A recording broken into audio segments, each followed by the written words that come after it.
그 이강혁 형제님의 그 주님이 홀로 가신 그 길 목소리를 들을 때 제가 느낀 소감을 말씀드리겠습니다. 전 첫 목소리에 그 느낌이 왔습니다. 그 아름답다 못해서 이 수려한 목소리, 그리고 끝날 때 이 간절한 소원, 그리고 분명한 방향을 느끼게 하셔서 감사드립니다. 아멘.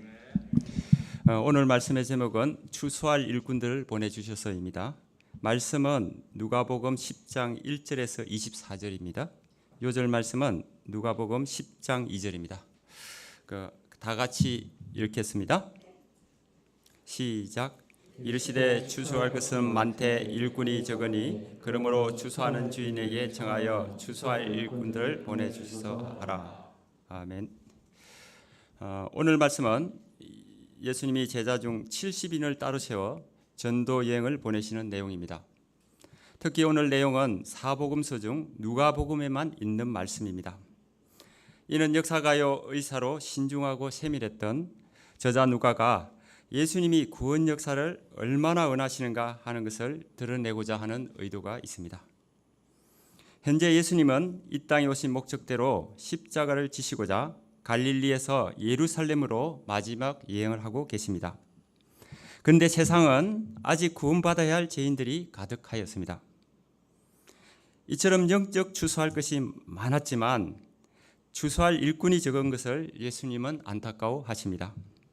그대로 두면 모두 지옥에 던져져 영원한 불심판을 받게 될 것입니다. 그러므로 예수님은 아직 너무도 연약한 70인을 제자로 택하여 그들로 구원 역사를 이루고자 하십니다. 오늘 말씀을 통해 우리 죄인들을 향한 예수님의 간절한 마음을 깨닫기를 바랍니다. 우리를 구원하신 주님의 은혜를 새롭게 붙들고 주님이 원하시는 출소한 일꾼이 되어 이 시대를 섬기기를 기도합니다. 제1장 70인을 앞서 보내신 예수님. 1절을 보십시오. 그 후에 주께서 따로 70인을 세우사 친히 가시는 각 동네와 각 지역으로 둘씩 앞서 보내시며, 예수님은 십자가 고난을 받으실 시간이 다가오자 드디어 예루살렘으로 향하십니다. 예수님은 다가올 죽음을 앞두고 긴박한 마음이셨습니다. 이때 예수님은 무엇을 하십니까? 따로 70인을 세우사, 당시 예수님 주위에는 수많은 무리들이 있었습니다. 그런데 그 중에서 70명을 택하셨습니다. 그들은 예수님의 제자로 인정받는 사람들이요 하나님 나라에 합당한 자들이었습니다. 예수님이 70명만 택하신 데에는 특별한 의미가 있습니다. 창세기 46장에서 야곱과 함께 애굽에 이른 자가 모두 70명이었고 430년 뒤 이스라엘 자손들이 출애굽할 때 이들의 후손은 70종족을 이루었습니다. 또 민수기 11장에서 하나님은 모세를 도와서 이스라엘 백성들을 섬기도록 70명의 장로를 세우셨습니다. 이스라엘 민족에게 70이라는 숫자는 완전수로서 세상 모든 민족과 나라를 의미합니다. 따라서 예수님이 70인을 세우신 것은 세상 모든 민족을 택하고자 하시는 분명한 뜻이 담겨져 있습니다. 예수님은 택하신 제자들을 둘씩 짝을 지어 가시려는 각 동네와 각 지역으로 보내십니다. 두 명씩 짝을 지어 보내신 것은 합심하여 동력하도록 하기 위함입니다. 아무리 훌륭한 일꾼이라도 혼자 사면 복음을 전하는데 많은 어려움을 겪습니다. 또 힘든 문제에 봉착할 때 두려움에 빠져 시험에 들기 쉽습니다. 그러나 둘씩 전도를 하면 서로에게 큰 힘이 되고 어려운 일에 부딪힐 때 합심 기도할 수 있습니다. 전도서 4장 9절 10절입니다. 두 사람이 한 사람보다 나으면 그들이 수고함으로 좋은 상을 얻을 것임이라. 혹시 그들이 넘어지면 하나가 그 동물을 붙들어 일으키려니와 홀로 있어 넘어지고 붙들어 일으킬 자가 없는 자에게는 하가 있으리라. 또 둘씩 보내신 것은 정인의 역할을 하기 위함입니다. 유대인의 송사는 두 사람 이상의 정인이 있을 때만 받아들여졌습니다. 제자들이 전한 복음을 받아들인 사람이 구원을 받고 배척한 사람이 심판을 받게 될 때 제자들은 그 정인이 될 것입니다. 2절을 보십시오. 이르시되 추수할 것은 많되. 예수님은 세상을 추수할 것으로 보십니다. 세상 모든 민족을 모아서 알고 그들은 영적 추수를 하고자 하십니다. 사실 사람의 눈으로 보면 당시 유대는 로마의 지배를 받던 소망이 없던 시기였습니다. 그러나 예수님은 그 시대에 대해서도 소망을 두시고 믿기만 하면 추수하여 구원을 하고자 하십니다. 그러므로 누구든지 예수 이름을 영접하기만 하면 구원받고 영생에 이를 수 있었습니다.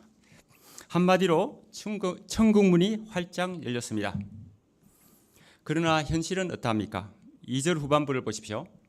일꾼이 적으니 그러므로 추수하는 주인에게 청하여 추수할 일꾼들을 보내주소서 하라. 이 말씀을 통해 두 가지를 생각해 볼 수 있습니다. 첫째로 추수에 관한 모든 권한이 추수하는 주인에게 있다는 것입니다. 주인은 자신의 밭의 추수를 위해 모든 준비를 합니다. 일꾼들이 일을 잘할 수 있도록 간식을 마련하고 충분한 일당도 준비합니다. 그러므로 부름을 받은 일꾼은 걱정할 필요가 없습니다. 오직 열심히 추수노동을 하면 됩니다. 둘째로 추수는 추수하는 일꾼들의 수고를 통하여 이루어진다는 것입니다. 주인은 많은 비용을 들여 추수할 일꾼들을 초청하였습니다. 그런데 추수하는 일꾼이 일을 하지 않으면 어떻게 되겠습니까? 주인은 속이 타들어가며 안타까워하지 않겠습니까?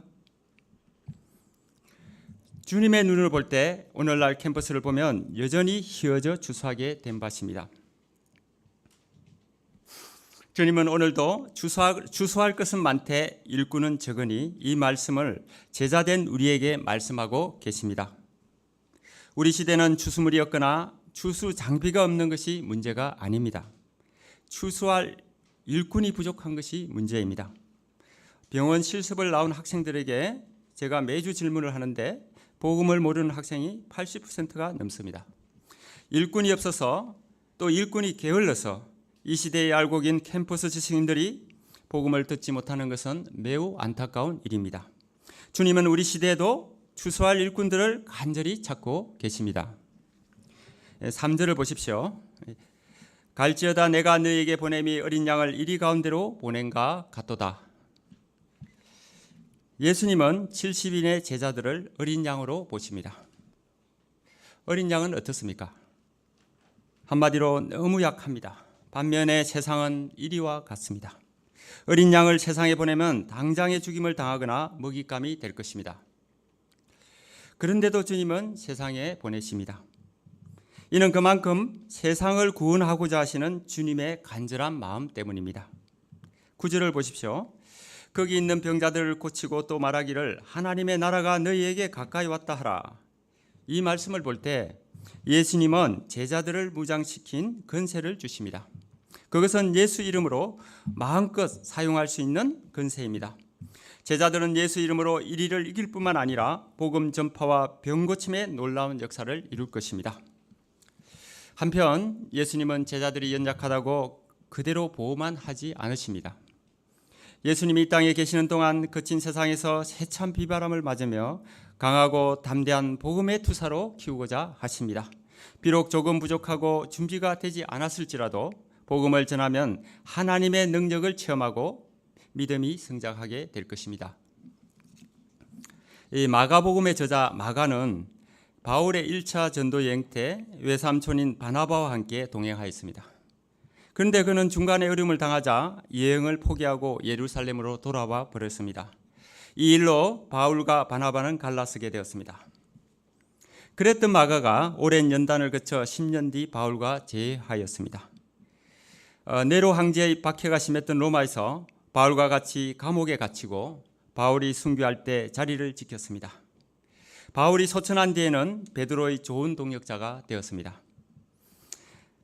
마가는 과거 예수님이 잡혀가실 때 배 혼리불을 버리고 벗은 몸으로 도망할 정도로 연약한 사람이었습니다.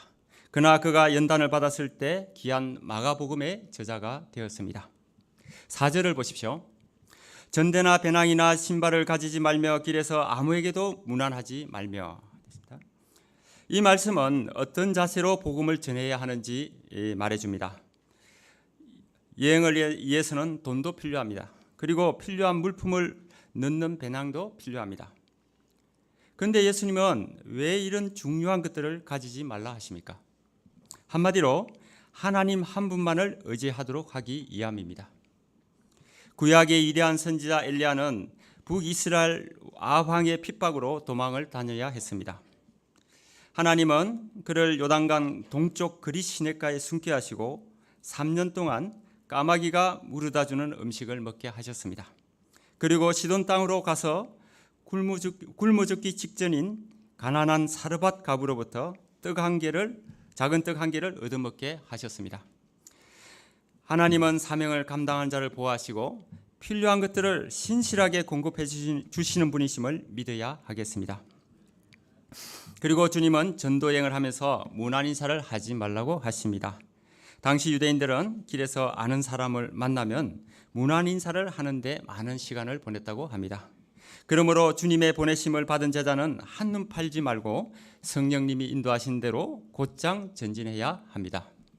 5절 6절을 보십시오. 다 같이 읽겠습니다. 시작. 어느 집에 들어간지 말하되 이 집이 평안할지어다 하라. 만일 평안을 받을 사람이 거기 있으면 너희 평안이 그에게 머물 것이요 그렇지 않으면 너희에게로 돌아오리라. 예수님은 어느 집에 들어가든지 평안을 전하려고 하십니다. 평안 즉 샬롬은 히브리 말입니다. 이 뜻은 평화, 평강, 평안을 나타냅니다. 우리말로 안녕하세요에 해당합니다. 그런데 제자들이 전하는 평안은 보통 인사가 아니었습니다. 로마서 5장 1절입니다. 그러므로 우리가 믿음으로 의롭다 하심을 얻었은즉 우리 주 예수 그리스도로 말미암아 하나님으로부터 더불어 화평을 누리자. 제자들은 예수님을 통하여 하나님과 관계가 회복된 사람들입니다. 그러므로 그들에게는 하나님이 함께 하시는 화평이 있었습니다. 예수님은 이 화평, 즉 평안을 전하라는 것입니다. 그러므로 제자들의 평안 인사는 다음과 같이 말할 수 있습니다. 우리는 예수를 통해 하나님의 구원을 받았습니다. 이로 인해 하나님이 함께 하시고 평안을 누리고 있습니다. 당신의 집안도 예수를 믿고 하나님의 평안이 임하시기를 바랍니다. 그때 집주인이 평안을 받아들이면 평안에 그 집에 머무를 것이고 그렇지 않으면 제자들에게 다시 돌아올 것입니다. 우리도 전도자로 살고자 할 때 이 평안의 메시지를 전해야 합니다. 우리가 전도라는 일을 하려고 하면 우리 자신도 부담스럽고 양도 잘 받아들이지 않을 것입니다. 그러나 이 평안을 가지고 나갈 때 우리의 표정, 말투, 동작 모두에서 평안이 드러나고 그때 주님이 친히 구원 역사를 이루실 것입니다. 혹시 양들이 반발할지라도 부담스러워할 필요가 없습니다. 오늘 말씀에서 평안을 받아들이지 않으면 그 평안의 복이 원래 전달자에게로 다시 돌아온다고 합니다. 한 아브라함 목사님 말씀에 따르면 어떤 분은 이 거절당한 복을 받아서 그 자녀들에게 복이 임하고 또 그들이 믿음의 사람이 되고 사회에 필요한 인재가 되는 큰 축복을 받았다고 합니다. 7절에서 9절을 보십시오. 예수님은 그 집에서 제자들을 영접하면 그 집에서 유하며 주는 것을 먹고 마시도록 합니다. 그리고 이 집에서 저 집으로 옮겨 다니지 말도록 하십니다. 이는 좋은 음식과 편한 잠자리에 연연하지 말라는 것입니다. 이미 받아들인 집안 사람들과 교제에 힘쓰라는 것입니다. 이를 통하여 본래 목적인 하나님 나라 전파와 병자를 고치는 일에 매진하도록 하십니다. 10절 11절을 보십시오. 어떤 동네에 들어가서 복음을 영접하지 않으면 거리로 나가서 너희 동네에서 우리 발의 모든 먼지를 너희에게 떨어버리노라. 하나님 나라가 가까이 온 줄 알라 라고 외치도록 합니다. 제자들은 아직 연약하여 배척받을 때 낙심하기 쉬웠습니다. 이때 예수님은 그 책임이 제자들에게 있는 것이 아니라 받아들이지 않는 사람에게 있다고 말씀하십니다. 그때 제자들은 먼지를 떨어버려야 합니다. 먼지를 떨어버리는 것은 구원과 상관없는 이방 지역임을 선포하는 것입니다. 그리고 그 동네에 대해 심판이 가까운 것을 경고하도록 하십니다. 12절에서 15절은 복음을 영접하지 않는 곳에 임할 무서운 심판에 대한 경고입니다. 이 소돔은 아브라함 시대 가장 타락한 도시로 하나님의 심판으로 불과 유황이 비같이 내려 멸망을 당한 도시였습니다. 예수님은 제자들에게 복음을 거부하는 동네가 심판날에 이 소돔보다 더 비참할 것이라고 말씀하십니다. 그 이유는 소돔이 죄에 무지했다면 예수님의 복음을 거부한 동네는 구원을 알 수 있는 풍성한 계시를 받았음에도 배척하고 세상으로 갔기 때문입니다. 예수님은 장차 멸망받을 도시로 고라신과 베세다와 가버나움을 말씀하십니다. 이들 도시는 갈릴리, 게네사렛 호숫가의 도시들입니다. 예수님은 공생의 대부분을 이곳에서 지내셨습니다. 이곳에서 수많은 기적들을 행하시고 병자들 낫게 하셨으며 하나님 나라를 전파하셨습니다. 그러나 그들은 교만하여 받아들이지 않았습니다. 그들은 갈릴리에서 무슨 선한 것이 날 수 없다고 생각하였습니다. 대신에 주위의 이방 문화에 빠져 물질과 세상 권력을 숭배하였습니다. 예수님은 이런 그들에게 임할 무서운 심판을 예고하십니다. 이처럼 예수님이 많은 권능을 행하시면서 복음을 전하시는데도 받아들이지 않았습니다. 하물며 어린 제자들은 어떻겠습니까? 또 오늘날 우리는 어떠합니까? 그러나 복음 전도자는 예수님을 대신하는 권세를 받았음을 인식해야 합니다. 전도자의 말을 듣는 것은 예수님의 말씀을 듣는 것입니다. 전도자를 저버리는 것은 예수님을 저버리는 것이고 예수님을 저버리는 것은 하나님을 저버리는 것입니다.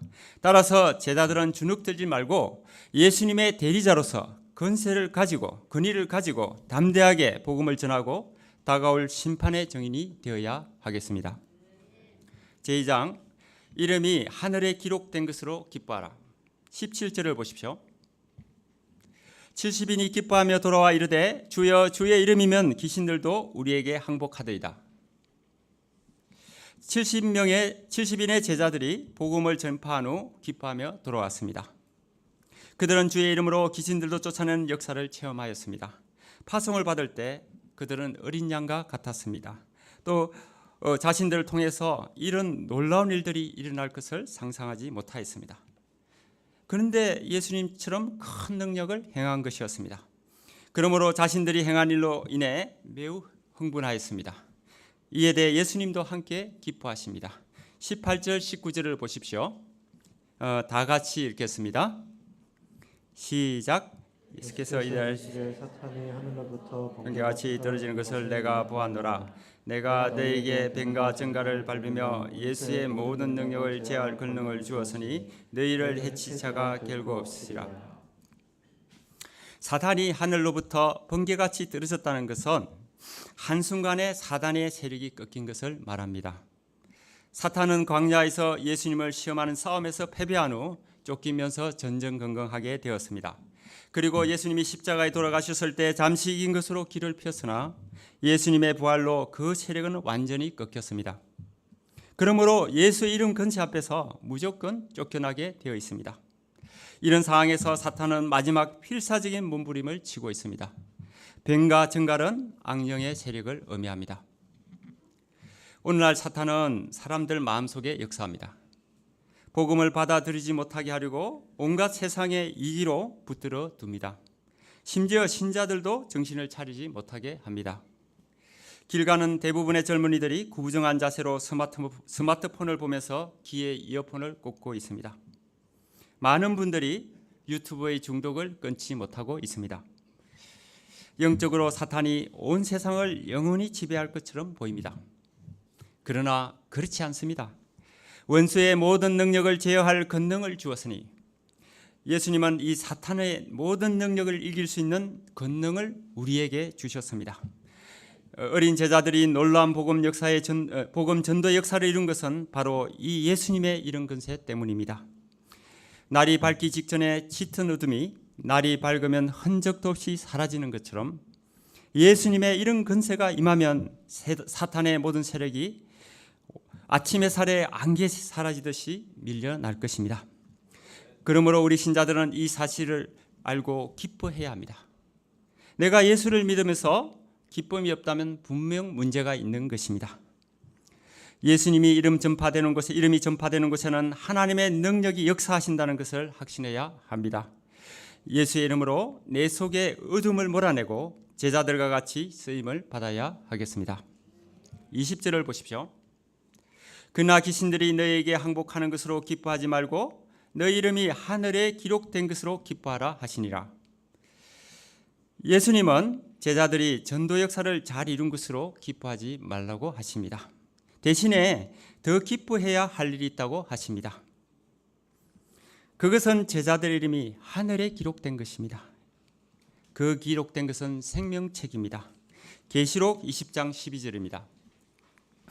또 내가 보니 죽은 자들이 큰 자나 작은 자나 그 보좌 앞에 서 있는데 책들이 펴 있고 또 다른 책이 펴졌으니 곧 생명책이라. 죽은 자들이 자기 행위를 따라 책들에 기록된 대로 심판을 받으니. 생명책은 하나님의 백성들의 이름이 기록된 책입니다. 오직 하나님의 어린 양이신 예수 그리스도만이 열 수 있는 책입니다. 생명책에 기록되었다는 것은 예수님이 우리의 이름을 간직하고 지키신다는 것입니다. 그러므로 너희 이름이 하늘에 기록되었다는 것은 얼마나 놀라운 말씀입니까? 저는 가끔씩 광활한 우주를 생각하면서 저 자신의 먼지 같음에 심한 두려움을 느낍니다. 그런데 이 우주를 창조하신 하나님이 나를 기억하신다고 말씀하십니다. 이 얼마나 놀라운 은혜입니까? 온갖 죄로 더러워져 아무짝에도 쓸모없던 저를 자신의 외아들의 피로 죄 없다 하여 주셨습니다. 그리고 이 땅에서 정말 담백하고 멋있게 살게 하셨습니다. 제가 부족하여도 예수 이름만 붙들고 살면 절대로 버리지 않으시고 마지막 심판 때 하나님 나라로 인도하실 것입니다. 이미 구원받아 생명책에 이름이 기록된 우리 모두 하나님을 기뻐하며 찬양합시다. 우리와 함께 하시는 예수 그리스도의 안에서 날마다 자유하기를 기도합니다. 21절 22절을 보십시오. 그때 예수님은 하나님이 어린 제자들을 통해 이루실 놀라운 전도 역사에 대해 감사 기도를 드립니다. 예수님이 왜 이 땅에 오신 것입니까? 그것은 사단의 지배 아래 정욕대로 살다가 영원히 지옥불에 던져질 우리 죄인들을 구원하기에 오셨습니다. 현재 예수님은 곧 십자가 고난을 당하시기에 예루살렘으로 향하고 계십니다. 많은 무리가 따르고 있지만 대부분 연약하였습니다. 한 사람이라도 더 전도하고자 하시는 예수님의 마음은 간절하셨지만 현실은 녹록하지 않으셨습니다. 이에 예수님은 전격적으로 70인의 제자를 택하셨습니다. 그리고 그들로 전도 여행을 시키셨습니다. 그런데 그 어린 제자들이 예수님의 이름으로 놀라운 역사를 이루고 이를 통하여 하나님의 아들 예수님이 드러났습니다. 또 외아들을 이 땅에 보내신 하나님의 사랑이 드러나게 되었습니다. 그러므로 제자들이 얼마나 복을 받은 자인지 말씀하십니다. 많은 선지자와 임금들이 그토록 보고자 했지만 보지 못했던 하나님 나라를 그들은 보았습니다. 또 예수 그리스도와 함께하며 예수 이름으로 기적을 체험하였습니다. 그리고 곧 예수의 십자가 죽으심과 부활도 목격하고 그 증인이 될 것입니다. 그런데 우리는 그들보다 더 큰 복을 받은 자들입니다. 왜냐하면 우리는 예수의 죽으심과 부활을 믿고 체험하실 뿐만 아니라 믿음의 증인들이 하나님의 계시로 기록한 성경 말씀을 받았습니다. 또 믿음의 선진인 수많은 선교사들을 통해 하나님이 이루신 놀라운 생명 구원 역사를 보았습니다. 오늘 말씀을 통해 예수님은 추수할 것이 많으나 일꾼이 적다고 하십니다. 예수님이 죄인들을 얼마나 사랑하시고 한 사람이라도 더 사단의 세력에서 구원하고자 하시는지, 또 그 일을 할 일꾼을 찾으시는지 그 간절한 마음을 우리가 영접해야 하겠습니다. 오늘 말씀의 제자들처럼 겸손하게 주의 말씀에 순종하기를 기도합니다. 저는 오래전부터 몸이 피곤할 때마다 무서운 악몽을 잘 꾸었습니다. 그것은 저와 제가 서 있는 땅이 태양보다 더 큰 불덩이 속으로 점점 끌려 들어가는 것이었습니다. 그때 저와 제가 사랑하는 모든 것이 소멸될 것이라고 절망하며 탄식하다가 잠을 깨었습니다. 정신을 차렸을 때 주위의 모든 것이 그대로 있는 것을 확인하고는 비로소 안도를 하였습니다. 그러나 이 불덩이는 저의 마음에서 떠나지 않았습니다. 이처럼 저는 심판을 받아 영원히 지옥의 불덩이 속으로 던져질 자였습니다. 오직 주님의 은혜로 두려움과 허무주의로부터 벗어났습니다. 그리고 대학 시절부터 지금까지 주님은 저를 보아시고 선하게 인도하셨습니다. 그런데 언젠가부터 이 생활에 기쁨이 없이 지극히 습관적으로 지내고 있었습니다. 양을 얻어 1:1 말씀 공부를 해야 한다는 강박관념에 시달렸습니다. 주님은 이런 제에게 오늘 말씀 중 20절 너희 이름이 하늘에 기록된 것으로 기뻐하라는 말씀을 주십니다. 그러고 보니 저는 제 이름이 예수님의 생명책에 기록되었다는 것을 놓치고 있었습니다. 그동안의 수많은 죄 때문에 생명책에 기록되었다는 확신이 없었다는 것이 정확한 답이었습니다. 주님은 오늘 말씀을 통해 제가 주님으로부터 절대로 버림받지 않는다고 하십니다. 제가 무엇이기에 자신의 피로 저의 죄를 씻기시고 하나님의 자녀로 삼아 하나님의 가족이 되게 하시는 것입니까? 저희 이성으로는 도무지 이해할 수 없는 이 은혜를 감사하고 기뻐하지 않을 수 없습니다. 주님은 자신이 십자가에 죽으러 가신 도중에도 죄인들을 불쌍히 여기셨습니다. 그리고 추수할 일꾼들을 위해 간절히 기도하십니다. 제가 이 주님의 마음을 듣기를 기도합니다. 더 이상 캠퍼스 미션을 부담스러운 짐이요 십자가로 받아들이지 않고 지옥불에 던져질 지성인에 대한 안타까운 마음으로 감당하기를 기도합니다. 이번 여름 바이블 캠프를 섬길 때 주님의 이름에 의지하여 온전히 충성하기를 기도합니다. 결론입니다. 우리의 이름이 생명책에 기록되어 있음을 믿고 기뻐합시다. 사탄이 아무리 흔들어도 주님은 우리의 이름을 기억하십니다. 우리가 이 땅에서 추수를 위해 주님이 보내신 일꾼으로 살도록 하십니다. 이미 주신 주님의 이름 근세에 의지하여 캠퍼스 지성인들을 주님께 인도하기를 기도합니다. 예, 기도하시겠습니다. 하나님 아버지, 죄인들을 구원코자 하시는 예수님의 마음을 새롭게 붙들게 하셔서 감사드립니다. 또 주님이 우리에게 베푸신 은혜를 기억해 하셔서 감사드립니다.